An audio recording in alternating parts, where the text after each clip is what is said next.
नमस्कार दोस्तों, आज मैं आपको कथा सुनाने जा रही हूँ मेरा पाप लोगे। दोस्तों, क्या आप जानते हो अपना महान ग्रंथ लिखने वाले वाल्मीकि जी के बारे में? वो पहले कौन थे, क्या करते थे? क्या वो पहले से ही महान संत थे? इतना ज्ञान उन्हें कहाँ से प्राप्त हुआ? आइए आपको उनके जीवन के बारे में कुछ रोचक तथा कथा सुनाते हैं। तमसा नदी के तट पर घने जंगलों में कुछ जंगली जातियां रहती थी। वे लोगों को लूट मारकर अपना भरण पोषण करती थी। डाका तथा लूटपाट ही उनका मुख्य कर्म था। उनका सरदार क्रूरसेन बड़ा निर्दयी था। उसकी कोई संतान नहीं थी। इसके कारण उसकी पत्नी बड़ी दुखी रहती थी। एक दिन उसने अपने पति से कहा, तुम डाकुओं के सरदार हो, लूटपाट कर इतना धन लाते हो, पर हमारे बाद इसे कोई खाने वाला तो है ही नहीं। फिर इस पाप की कमाई क्या होगा? सोचो। क्रूरसेन ने कहा, इसका तो क्यों मनाती है?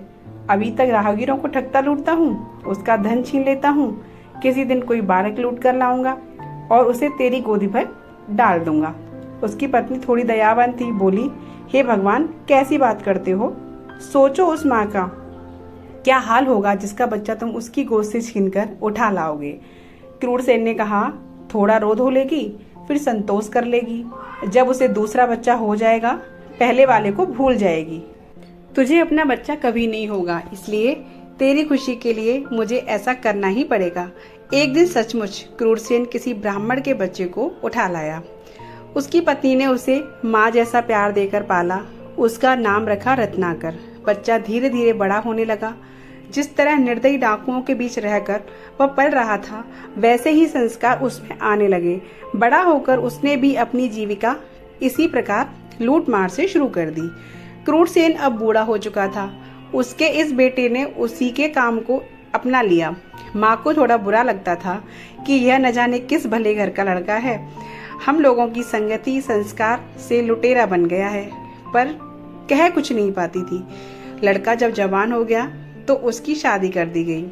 उसके घर में एक बच्चा भी हो गया। उन घने जंगलों से जो भी यात्री आते जाते उनका धन सामान लूट लेता। एक दिन उस रास्ते से 5-6 ऋषि किसी यज्ञ में भाग लेने जा रहे थे। साथ में नारद जी भी अपनी वीणा बजाते हुए ईश्वर का भजन करते हुए जा रहे थे। वे सभी साधु महात्मा थे। उनको किसी का क्या डर? न उनके पास कोई धन था, न किसी से बैर, इसलिए निर्भय थे। रत्नाकर ने एक साथ इतने साधुओं को आते देखा। सोचने लगा, आहा, आज तो खूब अन्न धन मिलेगा। ये साधु यजमानों से खूब धन पाए होंगे। उनसे हथियारों से लैस होकर अचानक साधुओं के सामने आया और डांटकर बोला, हे साधुओं, तुम्हारे पास जो भी अन्न धन वस्त्र हो सब रख दो और चुपचाप चले जाओ। अगर तनिक भी प्रतिरोध किया तो जान से हाथ धोना पड़ेगा, सबको मार डालूंगा। अचानक सामने आई डाकू की ऐसी बात सुनकर साधुओं की तो डर के मारे घिघी बंध गई। डरने से तो संकट से छुटकारा मिलेगा नहीं। यह सोचकर नारद जी ने साहस से कहा, भाई, हम लोग साधु सन्यासी हैं, हमारे पास धन कहाँ? हम लोग एक यज्ञ में जा रहे हैं। यज्ञ की समाप्ति पर ही कुछ दक्षिणा मिलेगी। अभी तो हमारे पास कुछ भी नहीं है। रत्नाकर कड़कर बोला, मैं कुछ नहीं जानता, मुझे धन चाहिए, ऐसे नहीं जाने दूंगा। हो सकता है तुमने अपने इस तंबूरे में छिपा रखा हो। चुपचाप सीधी तरह से दो, अन्यथा मैं तुम्हारा तंबूरा तोड़ता हूँ।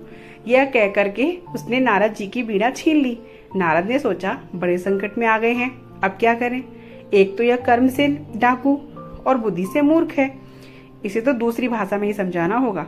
यह सोचकर नारद जी ने कहा, वीणा मत तोड़ो, हमारे पास जो भी होगा वह तुम्हें देंगे। तुम जो यह लूटपाट करते हो, यह बुरा काम करते हो, इसका पाप भी लगता है। अपने परिवार के जिन लोगों के लिए तुम यह काम करते हो, उनसे जाकर पूछो कि लूट का माल खाने पीने मौज करने में तुम सब मेरे भागीदार हो, पर क्या इस बुरे काम का जो पाप फल है, क्या तुम सब मेरे भागीदार हो? पर इस बुरे काम का जो पाप फल है, क्या तुम सब उसमें भी मेरे भागीदार रहोगे? मेरे मरने के बाद जब मेरे कर्मों का हिसाब किताब यमराज के यहाँ होगा, तुम सब उस कर्म फल में भी हिस्सा लोगे? रत्नाकर ने कहा, अरे, ऐसी बात तो किसी ने नहीं कही। विद्वान साधु हो इसलिए ऐसी बात कर रहे हो, पर चतुर भी हो। मैं यह सब पूछने जाऊं और तुम सब यहाँ से मौका पाकर भाग जाओ? नारद जी ने हंसकर कहा, ऐसी बात नहीं है। ऐसा करो, तुम हम सबको एक रस्सी से किसी पेड़ के साथ बांध दो। हम यहाँ बंधे रहेंगे, तुम निश्चिंत होकर जाकर पूछ कर आओ। रत्ना की समझ में यह बात आ गई। उसने सब साधुओं को एक पेड़ के साथ रस्सी से बांध दिया और घर जाकर सब सदस्यों को बुलाकर कहा, मैं आज एक बात आप सबसे पूछना चाहता हूँ। लोगों को लूट पाट कर मैं आप सबका भरण पोषण कर रहा हूँ। एक तरह से देखा जाए तो निरीह लोगों को लूटना मारना बुरा काम है। मुझे बुरा कामों का फल भी बुरा होता है। लूटपाट से आए अन्न धन में जैसे आप सब भागीदार हो, क्या ऐसे ही भागीदार मेरे पाप का फल भोगने में भी होंगे? आज बेटे के मुंह से दान पुण्य और उसके फल की बात सुनकर माँ चौंकी। सोचा जरूर कोई बात है। तत्काल जवाब दिया, पुत्र, हर एक व्यक्ति को अपने कर्मों का फल अकेले ही भोगना पड़ता है। कर्म फल में कोई किसी का भागीदार नहीं होता। तुम्हारा काम परिवार का पालन पोषण करना है। वह तुम किस तरह करते हो यह तुम्हें सोचना चाहिए। हमारा भरण पोषण करना तुम्हारा धर्म है। हम खा पी रहे हैं, बुरे काम से यह सब लाते हो तो इस पाप कर्म का फल भी तुम्हें ही अकेले भोगना पड़ेगा। माँ के साथ पत्नी और बेटे ने भी ऐसा जवाब दिया। सुनकर रत्ना की आंखें खुल गई। वह भागकर साधुओं के पास आया और माँ, पत्नी तथा बेटे का उत्तर बताया। नारद जी ने कहा, देखा, पाप कर्म के फल में कोई साथी नहीं होता, इसलिए अपना जीवन नष्ट मत करो। यह सब छोड़कर अच्छे काम करो। रत्नाकर को बड़ी ग्लानि हुई। उसने साधुओं को छोड़ दिया और नारद के चरण पकड़ लिए। कहा, देवर्षि, आपने मेरी आंखें खोल दी। मैं अब जीवन की राह बदल दूंगा। मुझे घर परिवार से कुछ लेना देना नहीं। आप मुझे अपने साथ ले चलो और रास्ता दिखाओ। आपकी संगति में मैं इस पाप कर्म से छुटकारा पा सकता हूँ। रत्नाकर नारद के पास रहा। नारद ने उसे शिक्षा तथा ज्ञान दिया और तपस्या की विधि बताई।